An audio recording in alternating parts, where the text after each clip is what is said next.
আসসালামু আলাইকুম। ভালো আছেন স্যার? আলহামদুলিল্লাহ। তোমরা ভালো আছো? Yes sir. Yes sir. শুনতে পাচ্ছ আমাকে? হ্যাঁ স্যার। আচ্ছা, ওকে। তাহলে ক্লাসটা শুরু করলাম। আজকে হলো 12 নাম্বার ক্লাস।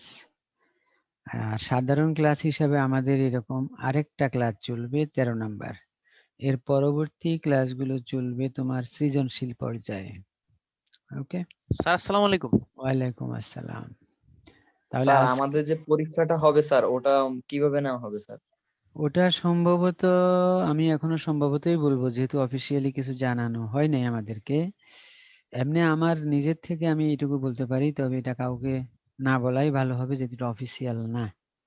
তোমাদের প্রথম দুইটা চ্যাপ্টারের উপরে সম্ভবত 30 মার্কের এমসিকিউ টাইপের কোশ্চেন থাকবে। মানে একটা কোশ্চেন এমসিকিউ এক করে, এরকম 30টা কোশ্চেন থাকবে দুইটা চ্যাপ্টার মিলে, এই সম্ভবত। বুঝছি স্যার। তো এর পরেরটা যখন অফিসিয়ালি জানানো হবে তোমাদেরকে আশা করি সেভাবে আমরা ব্রিফিং করতে পারবো। আর এই এমসিকিউ কোশ্চেন গুলো একটু বলি, তোমাদের কাছে যে বইগুলো আছে, যার কাছে যেটাই থাকুক, সেই বইয়ের প্রতিটা অধ্যায়ের পিছনে দেখবা এমসিকিউ কিছু কোশ্চেন আছে। তোমরা সেগুলো পড়া জি শুরু স্যার, আছে আছে। সেগুলি পড়া শুরু করে দাও। আরেকটা বলতে পারি, সেটা হলো আমাদের বোর্ড ফাইনাল পরীক্ষায় যে এমসিকিউ গুলো আসে, সেগুলোর মধ্যে থেকে দেখবা যে এই দুই চ্যাপ্টারের কোন কোশ্চেন গুলো আসছে। মোটামুটি আজকে থেকে কাজ শুরু করে দিবা, কারণ ওখানে কিন্তু আবার পুরো বইয়ের কোশ্চেন আছে। তুমি বাছাই করবা জি স্যার। এই দুই চ্যাপ্টারের মধ্যে কোন কোশ্চেন গুলি পড়ে, সেগুলো বাছাই করে সেগুলো পড়া শুরু করে দাও। আশা রাখি এমসিকিউ খুব ভালো করতে পারবা এই এক ধারণার আলোকে। ওকে। 3 ঘরা নকদান বইয়ের সংজ্ঞা। আজকে আমাদের আলোচনার বিষয় হলো 3 ঘরা নকদান বই। তো 3 ঘরা নকদান বইয়ের আমি প্রথম আলোচনায় বলছিলাম, যখন নকদান বই নিয়ে কাজ শুরু করতেছিলাম, যে নকদান বইতে উভয় দিকে 3টি করে টাকার ঘর থাকবে, নগদ, ব্যাংক এবং বাট্টা। তবে এটা 3 ঘরা হইলেও আসলে তথ্য হিসাবে 4টি তথ্য এখানে আমরা খুঁজে পাবো। একটা হলো নগদ, একটা ব্যাংক, একটা হলো ডেবিট দিকেরটা প্রদত্ত বার্তা, আর ক্রেডিট দিকেরটা হলো প্রাপ্ত বার্তা। এইভাবেই আমরা খুঁজে পাবো আশা করতেছি। তাহলে 3 ঘরা নগদান বইয়ের সংজ্ঞাটা হলো, যে নগদান বইয়ের উভয় দিকে 3টি করে টাকার কলাম থাকবে তাকেই 3 ঘরা নগদান বই বলে। 3 ঘরা নগদান বই প্রস্তুত করার নিয়মাবলী। লেনদেন থেকে 3 ঘরা নগদান বই প্রস্তুত করার ক্ষেত্রে নিম্নোক্ত নিয়মাবলী অনুসরণ করতে হবে। 3 ঘরা নগদান বইয়ের ডেবিট ও ক্রেডিট উভয় দিকে 3টি করে টাকার ঘর রাখতে হবে, যেটা আগেই বলা হয়ে গেছে। এরপরে বলা হচ্ছে 2 ঘরা নগদান বইয়ের নিয়মগুলো এখানে অনুসরণ করতে হবে। অর্থাৎ 2 ঘরা নগদান বই আমরা যেভাবে লিখেছি, কয়েকটা নিয়ম তোমাদেরকে জানানো হয়েছে, সে সবগুলো নিয়মই এখানে প্রযোজ্য, একটাও বাদ যাবে না। শুধুমাত্র এখানে বিষয় হিসাবে অন্তর্ভুক্ত হয়ে যাবে বার্তা। তো বার্তাটাও তোমাদেরকে আমি সংক্ষেপে বলি। মূল লেনদেনটা আসলে যেদিকে লিখবা তার সাথে সম্পর্কিত নগদ বার্তাটাও সেই দিকেই লিখতে হবে। যেমন মনে করো তুমি দেনাদার থেকে বা প্রাপ্য হিসাব থেকে টাকা আদায় করতেছ, নগদে হোক আর ব্যাংকের মাধ্যমে হোক, তাহলে এই আদায়কৃত টাকাটা কোন দিকে লিখবা? নগদান বইয়ের ডেবিট দিকে। তাহলে ওই টাকা আদায় করতে গিয়ে যে বারটা তুমি দিয়ে দিবা, সেটাও স্বাভাবিকভাবে ডেবিট দিকে। এই জন্য আমি মনে রাখার সুবিধার্থে বলি যে মূল লেনদেনটা আমি যেদিকে লিখবো তার সাথে সম্পর্কিত নগদ বার্তা, কারবারি বার্তাটা হিসাবে আসবে না, তার সাথে সম্পর্কিত নগদ বার্তাটাও সেই দিকেই বার্তার ঘরে যাবে। এখন মনে করো তুমি কাউকে টাকা পরিশোধ করতেছ, সেখানে 1000 টাকার জায়গায় 950 টাকা পরিশোধ করতেছ, তাহলে তুমি দিচ্ছ না কত টাকা? 50 টাকা। তাহলে টাকা যে পরিশোধ করতেছো, এটাই তোমার মেইন লেনদেন। এই লেনদেনটা তুমি কোন দিকে লিখতেছো? ক্রেডিট দিকে, নগদান বইয়ের। নগদে দিলে নগদ ঘরে লিখবা, চেকের মাধ্যমে দিলে ব্যাংকের ঘরে লিখবা। তাহলে তার সাথে যে বারটা, সেটা ক্রেডিট দিকেই বসে যাবে। তাহলে বারটা নিয়েও আসলে বেশি একটা আর মাথা ঘামানোর দরকার নাই। তুমি চিন্তা করবা মূল লেনদেনটা কোন দিকে যাচ্ছে। মূল লেনদেনটা যেদিকে যাবে তার সাথে সম্পর্কিত নগদ বারটা সেই দিকেই বারটার ঘরে যাবে। এটা হলো সোজা নিয়ম। 3 ঘরে নগদান বইয়ে ডেবিট দিকে প্রদত্ত বার্তা লিখতে হয়, এগুলো এইভাবে মুখস্থ করার দরকার নেই। লেনদেন যেদিকে বার্তাও সেদিকে, ব্যাস হয়ে গেল। আর বার্তার কোনো উদ্বৃত্ত নির্ণয় করতে হয় না, কারণ যেহেতু বার্তা শব্দটা একটা টার্ম হিসাবে ব্যবহৃত হইলেও কিন্তু আসলে দুইটা। এখানে ডেবিট দিকেরটা হলো প্রদত্ত বার্তা, দ্যাট ইজ খরচ, আর ক্রেডিট দিকেরটা হলো প্রাপ্ত বার্তা, দ্যাট ইজ আয়। এজন্য আমরা এখানেই আয় এবং ব্যয়ের মধ্যে কোনো উদ্বৃত্ত নির্ণয় করব না, কারণ দুইটা সমজাতীয় হইলেই না আমরা উদ্বৃত্ত নির্ণয় করি। যেমন ক্রয় হিসাব, সেখানে সবই ক্রয় আসতেছে, তখন আমরা উদ্বৃত্ত নির্ণয় করি। বিক্রয় হিসাব, সবই বিক্রয় আসতেছে, তখন আমরা উদ্বৃত্ত নির্ণয় করি। নগদান বইয়ে নগদ টাকার ঘর আর ব্যাংকের টাকার ঘর দুইটা একই লেনদেনের জন্য, তাহলে আমাদের সেখানে আমরা ব্যালেন্স নির্ণয় করি বা উদ্বৃত্ত নির্ণয় করি। কিন্তু বাট্টা শব্দটা এক হলেও এটা তো তোমার তাৎপর্য দুইটা, একটা হলো প্রদত্ত বার্তা, একটা হলো প্রাপ্ত বার্তা। প্রদত্ত বার্তা মানে হলো খরচ, প্রাপ্ত বার্তা মানে হলো আয়। তাহলে এই ক্ষেত্রে এটার উদ্বৃত্ত নির্ণয়করণ বা যেটা ব্যালেন্সিং সেটার প্রশ্নই আসতেছে না। এই হলো সাধারণ কয়টা নিয়ম। 3 ঘরা নগদান বইয়ের নমুনা বা ছক দেওয়া হয়েছে। দেখো আগের নগদান বই 2 ঘরা যেটা করেছো ঠিক সেটার মতোই, শুধু একটা ঘর বেড়ে গেছে বাট্টা। এই জিনিসটা মনে রাখবা। আর বাট্টার ঘর আমরা স্বাভাবিকভাবে পরেই রাখি, অনেকে নগদ ঘরের সামনেও দিয়ে থাকে, এটা না দেয়াই ভালো হবে। কারণ হলো কি আমাদের বইপত্রে ওইভাবেই আছে, আমরাও এইভাবে চালিয়ে আসছি। এখন বলতে পারো স্যার সামনে দিলে কি নাম্বার কেটে দিবেন? নাম্বার কেটে দিব না, তবে একটু অসামঞ্জস্য হয়ে যাবে। কারণ কি একটু বলি এবার। কারণ বাট্টা পরে আছে মানে বাট্টার সময় নগদও জড়িত হইতে পারে, ব্যাংকও জড়িত হইতে পারে। তাহলে এই দুইটার জন্য যেহেতু কমনলি বাট্টা হইতে পারে, আমি কারো কাছ থেকে নগদে টাকা পেলেও তাকে বাট্টা দিতে পারি, আবার চেকের মাধ্যমে পাইলে ব্যাংকের ঘরে যাবে তাও তাকে আমি বাট্টা দিতে পারি। কিন্তু যদি আমি নগদ ঘরেরও সামনে নিয়ে আসি, দ্যাট ইজ খতিয়ান পৃষ্ঠার পরে বাট্টাটা নিয়ে আসি, তখন বাট্টাটা কর্নার হয়ে যায়, এক সাইডের হয়ে যায়, মনে হচ্ছে যেন বাট্টাটা শুধু নগদ টাকার জন্য। আসলে কিন্তু তা না। বাট্টা হচ্ছে আমার টাকা প্রাপ্তির সময়, আর প্রাপ্তিটা আমার নগদেও হইতে পারে, ব্যাংকের মাধ্যমে হইতে পারে, অনুরূপভাবে প্রদানও, নগদ প্রদানও হইতে পারে, চেকের মাধ্যমেও প্রদান হইতে পারে। এজন্য বাট্টার ঘরটা শেষে রাখাটাই সমীচীন। এরপরে 3 ঘরা নগদান বই সংক্রান্ত সাধারণ সমস্যা এবং সমাধান। সমস্যা 1, নিম্নলিখিত লেনদেনগুলো অবলম্বনে রাকিব এন্টারপ্রাইজের হিসাব বইতে 2018 সালের মে মাসের জন্য একটি 3 ঘরা নগদান বই প্রস্তুত করো। 2018 মের 1 তারিখ নগদ তহবিল 15,000 টাকা এবং ব্যাংক উদ্বৃত্ত 18,000 টাকা। তাহলে নগদ তহবিল আর ব্যাংক উদ্বৃত্ত দুইটাই উদ্বৃত্ত, তাহলে দুইটাই ডেবিট দিকে ব্যালেন্স বিডি নামে নগদ টাকা নগদ ঘরে, ব্যাংকের টাকা ব্যাংকের ঘরে বসাই দিবা, শেষ কাজ। 5 তারিখ পণ্য ক্রয় 10,000 টাকা, উহার মূল্য বাবদ নগদ 6,000, অবশিষ্ট টাকা চেকের মাধ্যমে পরিশোধ। পণ্য ক্রয় করলে টাকা চলে যাচ্ছে, আর চলে গেলেই নগদান বইয়ের ক্রেডিট। তাহলে ক্রেডিট দিকে লিখবো ক্রয় হিসাব লিখে নগদের ঘরে 6,000 আর অবশিষ্ট 4,000 টাকা চেকের মাধ্যমে মানে ব্যাংকের ঘরে 6,000, শেষ লেনদেন। পণ্য বিক্রয় 16,000 টাকা, 50% নগদে 50% বাকিতে। তাহলে 16,000 টাকার 50% মানে 8,000। তাহলে বিক্রয় করলে টাকা আসবে, তাহলে আসলে আমরা লিখবো ডেবিট দিকে। তাহলে বিক্রয় হিসাব শিরোনাম দিয়ে ডেবিট দিকে নগদ ঘরে লিখবো 8,000 টাকা। আর যেটা বাকিতে সেটা এখানে আসবে না, কারণ আমাদের ঘরগুলি হলো নগদ, ব্যাংক আর বাট্টা, আর ওইদিকে হলো নগদ, ব্যাংক আর বাট্টা। তো তাহলে এই 50% যেটা বাকিতে ধারে সংগঠিত লেনদেন, ধারে সংগঠিত লেনদেন নগদান বইতে আসবে না। তুমি প্রয়োজন বোধে অঙ্কের শেষে তারিখ উল্লেখ করে একটা টিকা লিখে দিতে পারো। কিভাবে লিখবা? যে 7 মে তারিখের পণ্য ক্রয়ের 50% 8,000 টাকা ধারে, বিধায় 3 ঘরা নগদান বইতে অন্তর্ভুক্ত হয়নি বা 3 ঘরা নগদান বইতে আসেনি। এই কথাটা লিখে না দিলেও নাম্বার পাবা, আর লিখে দিলে হবে কি তুমি যে এই লেনদেনটা বুঝো সেটা বোঝানো হয়েছে। তখন এক্সামিনার তোমার প্রতি একটু সন্তুষ্ট হবে, তোমাকে ভালো জানবে যে ছেলেটা সবকিছু জানে বুঝে। এজন্য টিকা না দিলেও চলবে, কিন্তু দেয়াটাই ভালো, যেহেতু তোমরা একটা প্রতিষ্ঠিত একটা নামকরা প্রতিষ্ঠানের শিক্ষার্থী, সুতরাং তোমার কাছ থেকে জাতি সবকিছুই আশা করতে পারে। মিলিয়ন কোম্পানি এর স্বীকৃত 5,000 টাকার একখানি প্রাপ্য বিল ব্যাংক কর্তৃক আদায় হলো। তাহলে প্রাপ্য বিলের টাকা ব্যাংক কর্তৃক আদায় হচ্ছে, তাহলে আদায় টাকা বাড়তেছে, ডেবিট। তাহলে ডেবিট দিকে লিখতে হবে প্রাপ্য বিল হিসাব। এখানে মিলিয়ন কোম্পানি লিখলে হবে না, কারণ মিলিয়ন কোম্পানি ছিল আমার দেনাদার, এবং সে যখন আমাকে স্বীকৃতি দিল তখন সে দেনাদার রূপান্তরিত হয়ে প্রাপ্য বিল হয়ে গেছে। পরবর্তীতে আমরা টাকাটা আদায় করতেছি প্রাপ্য বিল থেকে। তাহলে এই জন্য শিরোনাম হবে প্রাপ্য বিল হিসাব, টাকা ব্যাংকের ঘরে যাবে। এবং আমাদের স্বীকৃত, আমরা একজনকে স্বীকৃতি দিয়েছিলাম মানে তাকে বলছিলাম ভাই অত তারিখে টাকাটা দিব। ৩,০০০ টাকার একখানি প্রদেয় বিল পরিশোধের জন্য ব্যাংকের প্রতি নির্দেশ দেয়া হলো। তাহলে এখানে নির্দেশ দেওয়া মানে হলো আমি আমার বইতে এইটুকু ধরে নিব যে ব্যাংক আমার নির্দেশ মানতে বাধ্য, কারণ ব্যাংকের টাকাটা তো আমার, আমি যাই বলবো ব্যাংক তাই করতে বাধ্য। এটা আমার নগদান বইতে আমি এই চিন্তা করেই লিখে ফেলবো। এই জন্য এটা লিখতে হবে ক্রেডিট দিকে প্রদেয় বিল হিসাব ব্যাংকের ঘরে, ক্রেডিট দিকে প্রদেয় বিল হিসাব ব্যাংকের ঘরে।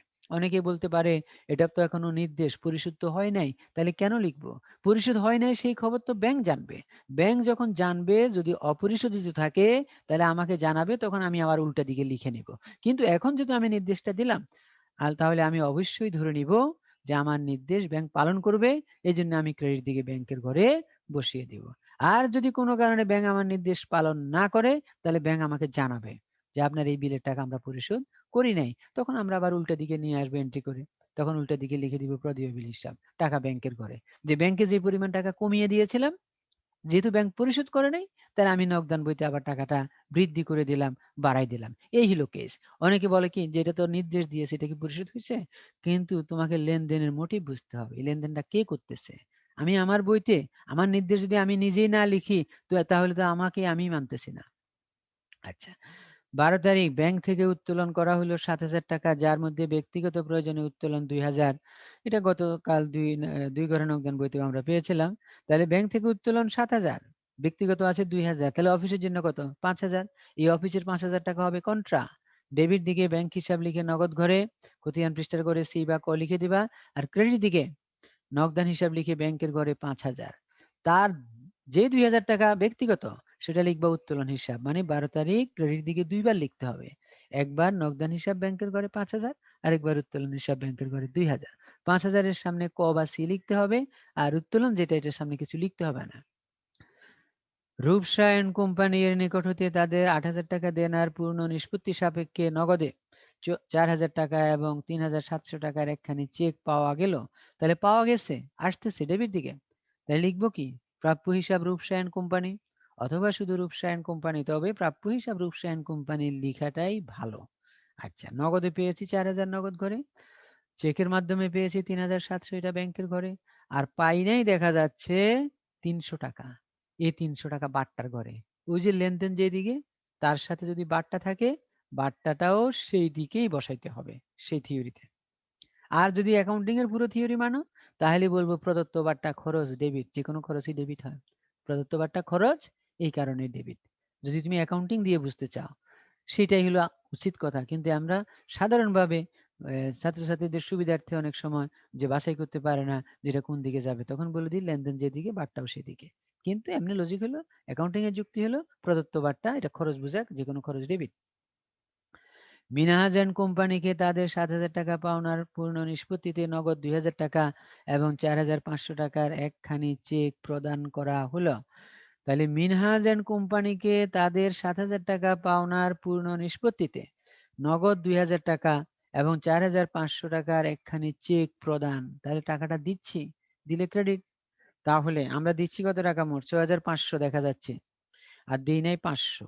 তাহলে লেনদেন যেদিকে দেই নাই যেটা বাট্টা প্রদত্ত তোমার প্রাপ্ত বাট্টা সেটাও যাবে ক্রেডিট দিকে। তাহলে কি লিখতে হবে? প্রদেয় হিসাব মিনাজ এন্ড কোম্পানি লিখে নগদ ঘরে ২,০০০, ব্যাংকের ঘরে ৪,৫০০, বাট্টার ঘরে বসবে ৫০০। চৌধুরী অ্যান্ড সন্সের নিকট থেকে ৮,৮০০ টাকার একখানি চেক পাওয়া গেল এবং তাদেরকে ২০০ টাকা বাট্টা মঞ্জুর করা হইলো, টাকা আসতেছে।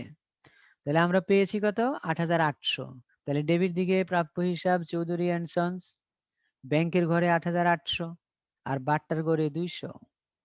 এখানে অনেকে আবার কি করবে? ৮,৮০০ থেকে ২০০ বাদ দিয়ে বসাই দেওয়ার চেষ্টা করবে। এটা করবা না, কারণ হলো ৮,৮০০ টাকার একখানি চেক পাওয়া গেল, চেকটার দামই তো ৮,৮০০, তার মানে এই ৮,৮০০-র মধ্যে বাট্টা নাই, বাট্টাটা এর বাহিরে আছে। এই জন্য ব্যাংকের ঘরে ৮,৮০০, বাট্টার ঘরে ২০০। আমজাদ ট্রেডার্সকে নগদ ৯,৭০০ টাকা প্রদান করা হলো এবং তাদের নিকট থেকে ৩০০ টাকা বাট্টা পাওয়া গেল। এটা ক্রেডিট দিকে প্রদেয় হিসাব আমজাদ এন্ড ট্রেডার্স লিখে নগদ ঘরে ৯,৭০০, বাট্টার ঘরে ৩০০। এখানে ৯,৭০০-র মধ্যে কিন্তু বাট্টা নাই। আর যদি এইভাবে বলে আমজাদ এন্ড ট্রেডার্স এর ১০,০০০ টাকা পাওনার পূর্ণ নিষ্পত্তিতে বা নিষ্পত্তিতে ৯,৭০০ টাকা প্রদান করা হলো, ৩০০ টাকা বাট্টা। তো তাহলে আমরা কি করব? তখন ওই ৯,৭০০ লিখবো, ৩০০ বাট্টার ঘরে লিখবো। আর যদি ৯,৭০০ প্রদান করা হলে ৩০০ টাকা বাট্টার কথা উল্লেখ না থাকে, সামনে একটা ১০,০০০ টাকা উল্লেখ করে দেয়, তখন বিয়োগ করে বাট্টাটা বের করতে হবে। ২৫ তারিখ টেলিফোন বিল নগদে ৫০০ টাকা এবং বিদ্যুৎ বিল চেক মারফত ১,০০০ টাকা প্রদান করা হলো। এটা ২ ঘরে নগদান বইতেও ছিল।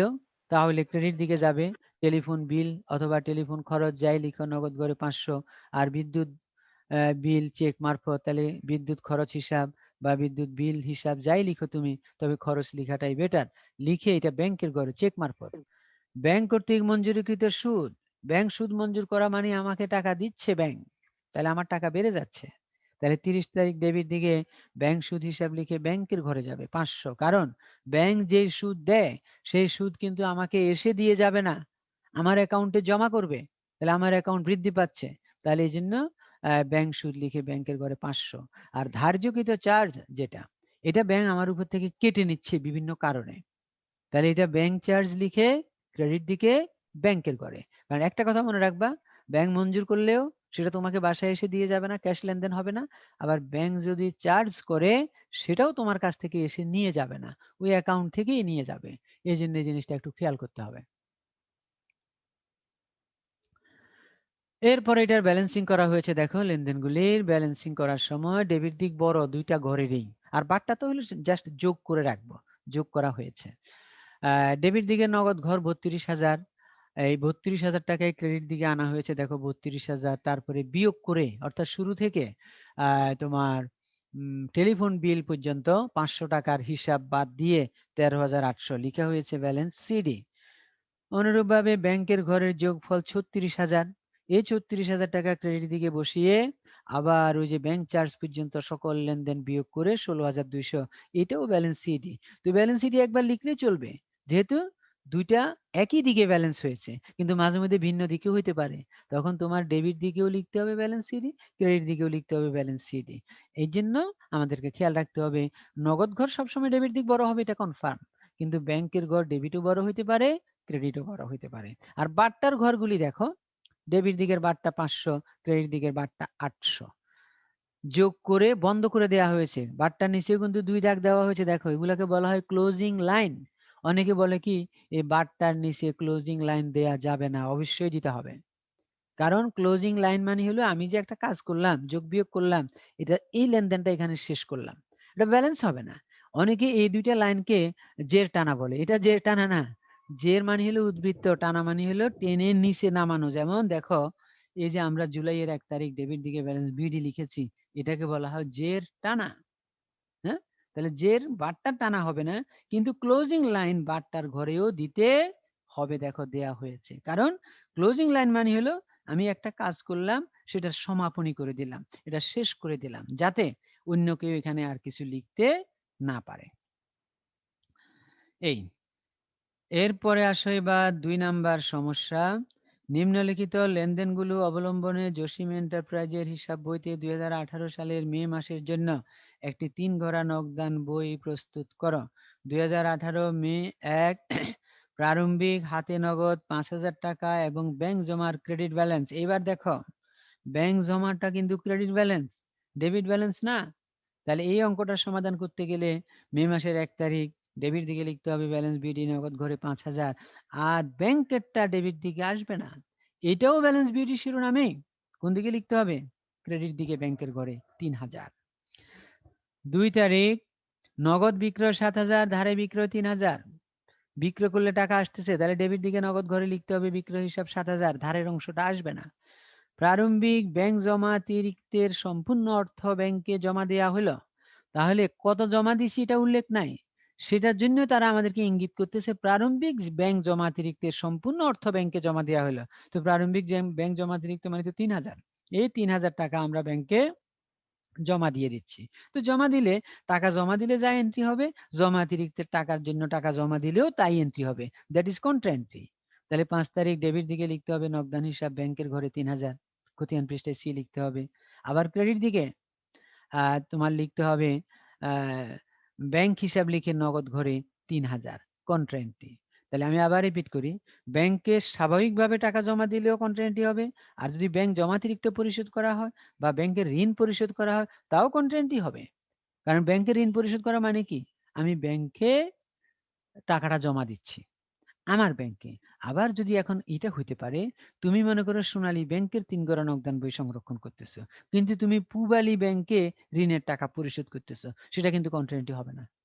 কারণ সেটা হলো পূবালী ব্যাংকের একটা দায় শোধ করতেছো, তাহলে এটা ক্রেডিট দিকে যাবে। এজন্য আমরা যখন দেখব কোনো ব্যাংকের নাম উল্লেখ নাই, তখন একই ব্যাংকের লেনদেন আমরা মনে করব। সেই কারণে আমরা ঋণ পরিশোধ করলে কন্ট্রা এন্ট্রির কথা ভাবতেছি। কিন্তু যদি কখনো উল্লেখ থাকে যে আমি সোনালী ব্যাংকের জন্য 3 গড়া নগদান বই সংরক্ষণ করতেছি, কিন্তু ঋণটা পরিশোধ করতেছি আদার দেন সোনালী ব্যাংক, তখন শুধু ক্রেডিট দিকে আসবে। এজন্য অঙ্কগুলো যখন প্রশ্ন পড়বা তখনও একটু ভালোভাবে খেয়াল করতে হবে যে আসলে প্রশ্নটাতে কি আছে। কারণ যদি আমার কথা আবার মুখস্থ ধরে রাখো যে ঋণ পরিশোধ করলে, ব্যাংকের ঋণ পরিশোধ করলে স্যার বলবে কন্ট্রা এন্ট্রি হবে, সব কন্ট্রা এন্ট্রি হবে না। আবার খেয়াল করতে হবে কোন ব্যাংকের ঋণ, আমি যে ব্যাংকের হিসাব করতেছি এখন সেই ব্যাংকের ঋণ হলে কন্ট্রা এন্ট্রি হবে, সেই ব্যাংক ব্যতীত অন্য কোনো ব্যাংকের ঋণ পরিশোধ করলে কন্ট্রা এন্ট্রি হবে না। মে মাসের 7 তারিখ 5% বাট্টা বাদ দেওয়ার পর নগদ ক্রয়, তাহলে নগদে ক্রয় করতেছি, এখানে যে বাট্টাটা বাদ দেওয়া হয়েছে এটা কি বাট্টা হবে, তাহলে কারবারি বাট্টা। কারণ ক্রয় বিক্রয়ের সময় উল্লেখিত বাট্টাটা কারবারি বাট্টা, তাহলে এখানে বাট্টার কোনো হিসাবই আসবে না। তাহলে আমি নগদে মাল ক্রয় করতেছি 1200 টাকা, ক্রেডিট দিকে নগদ ঘরে আসবে 1200 টাকা। তুমি এটার সমাধানটা এখনই দেখে নিতে পারো। 7 তারিখ দেখো, ক্রয় হিসাব নগদ ঘরে 1200, বাট্টা আসবে না। কারণ আমাদের ডেফিনেশনটা কি, পণ্য ক্রয় এবং পণ্য বিক্রয়ের সময় যে বাট্টা থাকবে সেটা হলো কারবারি বাট্টা। কারবারি বাট্টা নগদান বইতে আসবে না। নগদান বইয়ে যে বাট্টার ঘরগুলি থাকে সেগুলো হলো প্রাপ্ত বাট্টা এবং প্রদত্ত বাট্টা, দ্যাট ইজ নগদ বাট্টা হিসাব হয়। 8 তারিখ শিউলির নিকট থেকে 2% বাট্টায় 20,000 টাকার পূর্ণ নিষ্পত্তিতে নগদ 19,600 টাকা পাওয়া গেল। তাহলে এখানে কিন্তু এটা নগদ বাট্টা, তাহলে টাকাটা পেয়ে গেছি আমরা। তাহলে শিউলিটা আমাদের কে, শিউলিটা হবে আমাদের প্রাপ্য হিসাব। তাহলে তুমি প্রাপ্য হিসাব শিউলি লিখে ডেবিট দিকে নগদ ঘরে 19,600 আর বাট্টার ঘরে লিখতে হবে 400। এখানে পার্সেন্টেজের কোনো কাজই নেই, কারণ 20,000 থেকে 19,600 বাদ দিলে 400ই হয়।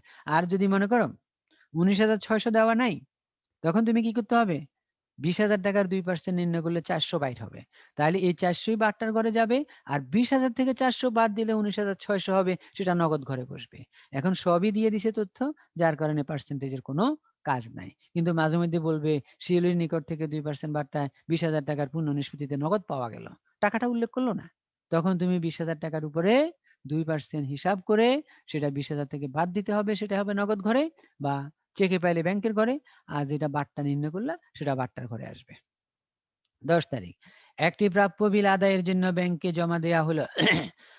ডেবিট দিকে আদায়ের জন্য জমা দিচ্ছি, আমরা ধরে নিব ব্যাংক আদায় করে নিবে।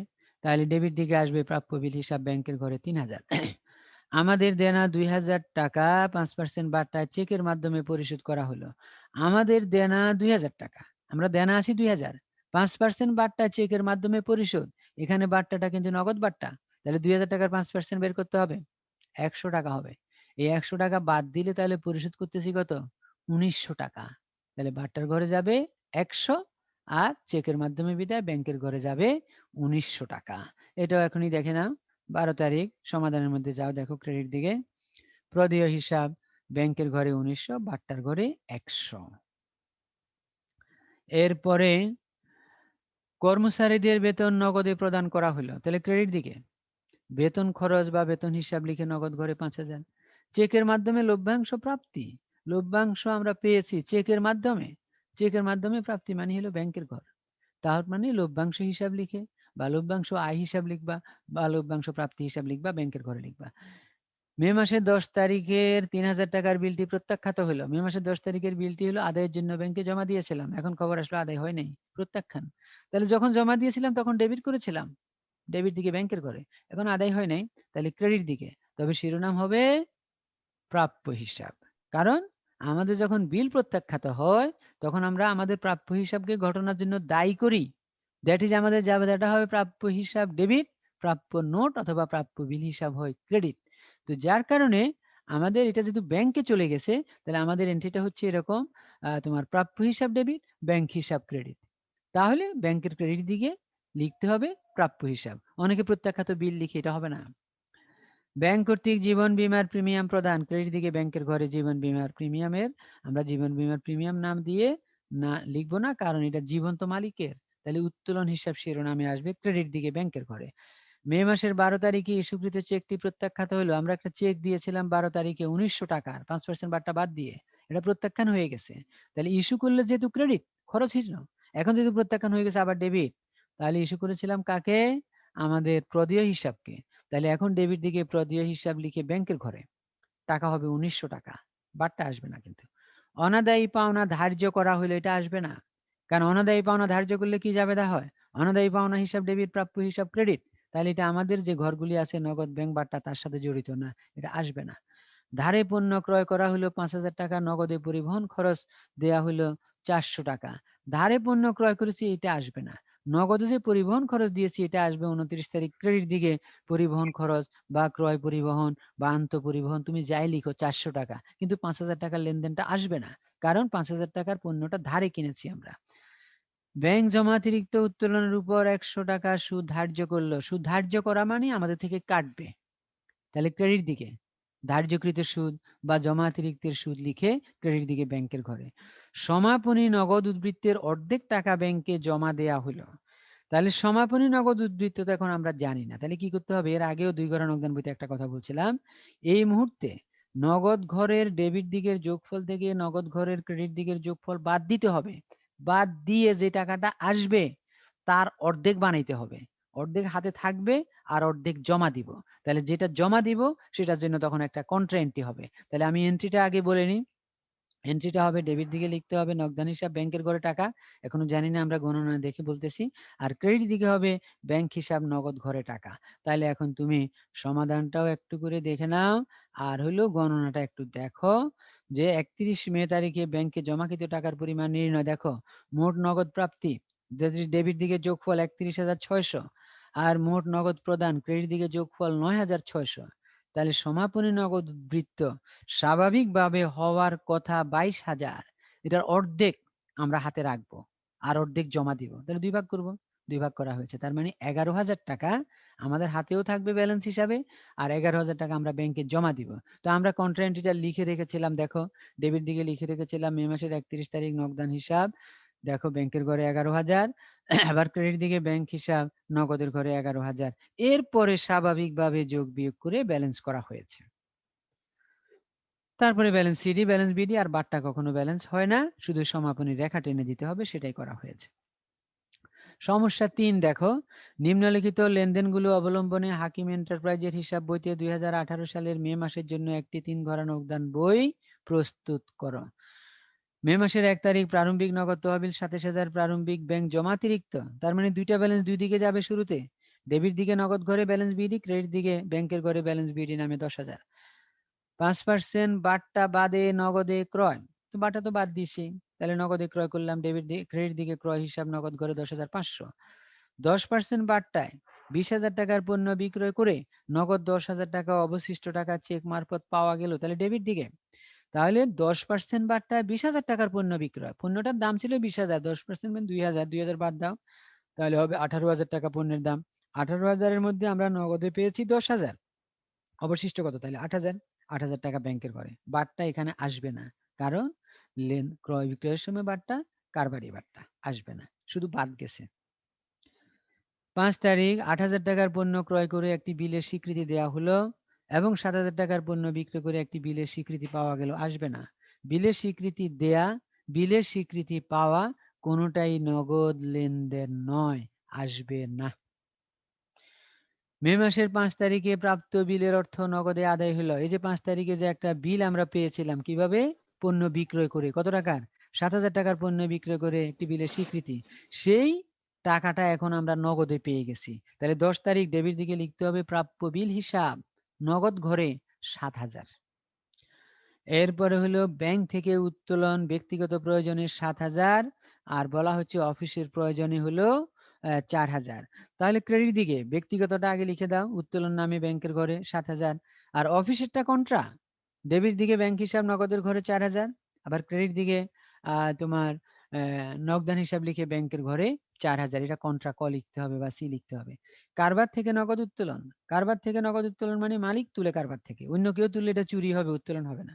তাহলে ক্রেডিট দিকে উত্তোলন হিসাব লিখে নগদ ঘরে 800। চেকের বিনিময়ে কম্পিউটার ক্রয়, তার মানে চেকের মাধ্যমে কম্পিউটার কিনেছে। 18 তারিখ ক্রেডিট দিকে অফিস সরঞ্জাম হিসাব লিখে ব্যাংকের ঘরে 20,000 টাকা। 10% বাট্টা বাদে হানিফের নিকট থেকে নগদ আদায় হলো 4,500। এখানে একটু বলি, বাট্টা বাদে বলছে, তার মানে 4,500-র মধ্যে বাট্টা নাই। তাহলে কিভাবে বাট্টাটার হিসাব করে আনতে হবে? 10% বাদ দিলে 100 টাকা থেকে কত হয়? 90 টাকা। তার মানে 90 টাকায় বাট্টা হলো 10 টাকা, 1 টাকায় কত? 4,500 টাকায় কত? কেউ যদি মনে করো 4,500-র উপরে 10% করবা, তাহলে কিন্তু হবে না। এই লেনদেনটা একটু চিহ্নিত করে রাখবা, 20 তারিখ। এটা হলো বাট্টা বাদ দিয়ে দেওয়া আছে টাকা। তাহলে বাট্টা নির্ণয় করতে গেলে তোমাকে একটু ব্যাকে যাইতে হবে, দ্যাট ইজ 100 থেকে 10 বাদ দিয়ে 90 বের করতে হবে। 90 টাকায় বাট্টা 10 টাকা, 1 টাকায় কত? 4,500 টাকায় কত? 500 টাকা বের হবে মনে হচ্ছে, আমরা গণনা দেখলে বুঝবো। তাহলে ক্রেডিট ডেবিট দিকে আসবে তোমার প্রাপ্য হিসাব হানিফ লিখে নগদ ঘরে 4,500 আর বাট্টার ঘরে 500। 22 তারিখ 5% বাট্টা বাদে রনিকে নগদে পরিশোধ, একই জিনিস। 5% বাট্টা বাদে রনিকে পরিশোধ, তার মানে কি 100 টাকা থেকে 5 টাকা বাদ দিলে 95 টাকা। তাহলে 95 টাকায় বাট্টা 5 টাকা, 1 টাকা কত? 950 টাকা কত? 50 টাকা নির্ণয় হওয়ার কথা। তাহলে এটা আসবে ক্রেডিট দিকে। প্রদেয় হিসাব রনি লিখে নগদ ঘরে 950, বাট্টার ঘরে 50 টাকা। এগুলা ব্যাকওয়ার্ড ফর্মুলা দিয়ে, অর্থাৎ একটু পিছনে সরে গিয়ে বাট্টাগুলা নির্ণয় করতে হবে। 20 এবং 22 তারিখের লেনদেন দুইটা একটু মার্কিং করে রাখবা, কারণ এই দুইটি আসলেই আমাদের ছাত্রছাত্রীদের মধ্যে একটু বিভ্রান্তি সৃষ্টি হয়ে যায় যে বাট্টা কিভাবে নির্ণয় করবে। এরপরে হলো মে 5 তারিখে আমাদের স্বীকৃত বিলের অর্থ নগদে পরিশোধ। আমরা মে মাসের 5 তারিখে একটা বিলের স্বীকৃতি দিয়েছিলাম পণ্য ক্রয়ের সময়, সেটা কিন্তু তখন আসে নাই, এখন আসতেছে, এটা পরিশোধ করতেছি 8,000 টাকা। তাহলে ক্রেডিট দিকে প্রদেয় বিল লিখে নগদের ঘরে 8,000 টাকা। ইতিপূর্বে অবলোকনকৃত অনাদায়ী পাওনা নগদে আদায় হইল, তাহলে অনাদায়ী পাওনার টাকাটা নগদে আদায় হচ্ছে। তাহলে ডেবিট দিকে অনাদায়ী পাওনা আদায় হিসাব লিখে তুমি নগদ ঘরে লিখে দিবা 2,000 টাকা। পণ্য বিক্রয় করে চেক পাওয়া গেল, ডেবিট দিকে বিক্রয় হিসাব লিখে ব্যাংকের ঘরে 10,000 টাকা। বাকিতে পণ্য ক্রয় 8,000 টাকা, এ সংক্রান্ত পরিবহন খরচ প্রদান 400। এর আগেও একটা ঘটনা ছিল। তাহলে ক্রেডিট দিকে আসবে ক্রয় পরিবহন বা শুধু পরিবহন বা আন্ত পরিবহন লিখে 400 টাকা তোমার নগদ ঘরে আসবে। আর পণ্য ক্রয়টা আসবে না, কারণ বাকিতে বলা আছে। সমাপনী নগদ উদ্বৃত্ত 5,000 টাকা রাখার জন্য প্রয়োজনীয় অর্থ জমা দাও অথবা উত্তোলন করো। এখানে আরে কনফিউশনে ফেলছে। এখানে কনফিউশনটা হলো সমাপনী উদ্বৃত্ত রাখতে হবে 5,000। এখন যদি আমি যোগ বিয়োগ করে দেখি যে আমার সমাপনী উদ্বৃত্ত স্বাভাবিকভাবে, অর্থাৎ মোট নগদ প্রাপ্তি থেকে নোট প্রদান বাদ দিলে যদি 6,000 টাকা হয়, আমি এক্সাম্পল বলতেছি এটা, তাহলে আমি হাতে রাখবো 5,000। তো 5,000 রাখতে গেলে 1,000 টাকা ব্যাংকে জমা দেওয়ার জন্য কন্ট্রা এন্ট্রি করতে হবে। আর যদি আমি দেখি যে আমার স্বাভাবিকভাবে সমাপনী নগদ উদ্বৃত্ত 4,000 টাকা হয়, তাহলে আমাকে বলছে প্রয়োজনীয় কি 5,000 টাকা রাখতে হবে। তাহলে তখন আমাকে 5,000 টাকা রাখার জন্য 1,000 টাকা ব্যাংক থেকে উত্তোলন করে কন্ট্রা এন্ট্রির মাধ্যমে টাকাটা আনতে হবে। তাহলে এখানে আমাদেরকে নগদ ঘর যোগ বিয়োগ করে দেখতে হবে যে আমাদের নগদ উদ্বৃত্ত স্বাভাবিক গতিতে 5,000 টাকা আছে কিনা, 5,000 টাকার বেশি আছে না কম আছে। যদি 5,000 টাকাই থাকে কিছুই করতে হবে না। যদি 5,000 টাকার বেশি থাকে, যে পরিমাণ বেশি আছে সেই পরিমাণ টাকা জমা দেওয়ার জন্য কন্ট্রা এন্ট্রি করতে হবে। আর যদি 5,000 টাকার কম থাকে, তাহলে যে পরিমাণ উত্তোলন করে নিয়ে আসলে ব্যাংক থেকে উদ্বৃত্ত 5,000 টাকা হয়ে যাবে, সেই পরিমাণ টাকা উত্তোলন করার জন্য কন্ট্রা এন্ট্রি করতে হবে। তাহলে এটা গণনা সাপেক্ষে বোঝা যাবে আমরা এখন কোন দিকে যাব। দেখো একটু তাহলে গণনাটা। 20 মে তারিখের বাট্টা নির্ণয়, ওই যে যেগুলো বাট্টা নির্ণয় মুখে মুখে বললাম, দেখো 100% থেকে 10 বাদ দিয়ে 90%। তারপরে এবার কিভাবে বের করলো? প্রাপ্ত টাকা 90 হইলে বাট্টা 10 টাকা, 1 টাকা হইলে কত হবে? আর 4,500 টাকা কত হইলে 500 টাকা বলছি। দেখো আবার 22 তারিখের বাট্টা 100 টাকা ধরে 5 টাকা বাদ 95 টাকা। তারপরে এখন বলছে 95 টাকায় বাট্টা 5 টাকা, 1 টাকা হইলে কত? 950 টাকা হইলে কত? 50 টাকা। 31 তারিখে ব্যাংকে জমাকৃত টাকার পরিমাণ নির্ণয়। এটা দেখো, মোট নগদ প্রাপ্তি 54,500, মোট নগদ প্রদান 20,650। তাহলে আমাদের উদ্বৃত্ত থেকে যায় 33,850, কিন্তু আমাকে আসলে নগদে রাখতে হবে 5,000। তাহলে 33,850 থেকে 5,000 বাদ দাও, যেটা রাখতে হবে। তাহলে ব্যাংকে জমা দিতে হবে 28,850। তাহলে আমরা কিন্তু তুলবো না, বরং জমা দিচ্ছি 28,550 টাকা। তাহলে এটা জমা দেওয়ার জন্য এখন একটা কন্ট্রা দেখো দেওয়া হয়েছে। তাহলে জমা দেওয়ার কন্ট্রা হলো কিরকম, ডেবিট দিকে নগদান হিসাব লিখে খতিয়ান পৃষ্ঠায় ক ব্যাংকের ঘরে 28,850, আবার ক্রেডিট দিকে ব্যাংক হিসাব লিখে খতিয়ান পৃষ্ঠার ঘরে ক ব্যাংকের ঘরে নগদ ঘরে 28,850। এরপরে স্বাভাবিকভাবে যোগ বিয়োগ হয়ে গেছে। আর ব্যাংক নগদ ঘর যোগ বিয়োগ না করলেও চোখ বন্ধ করে বলা যায় এটার ব্যালেন্স হবে 5,000। আর ব্যাংকের ঘরে যোগ বিয়োগ করে আমরা ব্যালেন্স বের করলাম, আর বাট্টাগুলা যোগ করে দেখানো হয়েছে। তো এই ছিল আজকের আলোচনাগুলি। কারণ একটু দ্রুত করতে হয়, আমাদের অঙ্কের পরিমাণ তোমাদেরকে যাতে একটু বেশি করে দেখাতে পারি এজন্য একটু বেশি করে করানো হয়। কারণ স্বাভাবিক গতিতে দেখা যায় যদি আমরা এমনি নর্মালি ব্ল্যাকবোর্ডে ক্লাস করাই একটার বেশি অনেক সময় আমরা সমাধান দিতে পারি না, কিন্তু অনলাইন ক্লাস বিধায় আমরা চেষ্টা করে যাচ্ছি আগেই এগুলো তৈরি করে রেখে তোমাদেরকে যেন দিয়ে দিতে পারি, তাহলে আমরা একটু তোমাদেরকে বেশি অঙ্ক দিয়ে সমৃদ্ধ করার চেষ্টা করতেছি। এই জন্য একটু দ্রুত ক্লাসগুলো নিতে হয়। আর জুমের টাইম কিন্তু নির্দিষ্ট সময় শেষ হয়ে যায়, চাইলেও কিন্তু বাড়ানো যায় না।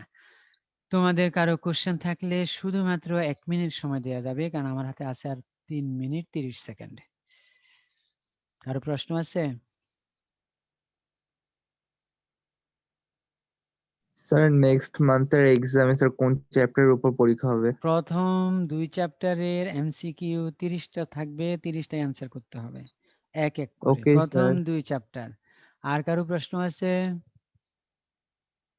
আজকের উপস্থিতি একটু স্যার ভালো। প্রথম 2 চ্যাপ্টার থেকে 30টা নয়? 30টা কোশ্চেন থাকার কথা, এটা আমার মুখের কথা, আবার এটা কলেজের না, কিন্তু কলেজ থেকে নোটিশ দিলে তখন ডিটেলস বলবো। এই হিসাবে এখন প্রস্তুতি নাও, এটা বাইরে বন্ধুদের মধ্যে প্রকাশ করে দিয়ে পরে একটা অসুবিধার মধ্যে পড়ে যাবা। এই জন্য আমিও তোমাকে এটা বললাম, আনঅফিসিয়াল কথাবার্তা। ওকে, আজকে উপস্থিতি ভালো 45 জন, আমাকে বাদ দিলে 44 জন। ওকে, থ্যাংক ইউ, শেষ করলাম। আসসালামু আলাইকুম। আসসালামু আলাইকুম স্যার। আসসালামু আলাইকুম স্যার। আসসালামু আলাইকুম স্যার। আসসালামু আলাইকুম স্যার। ওয়ালাইকুম আসসালাম। আসসালামু আলাইকুম। আসসালামু আলাইকুম।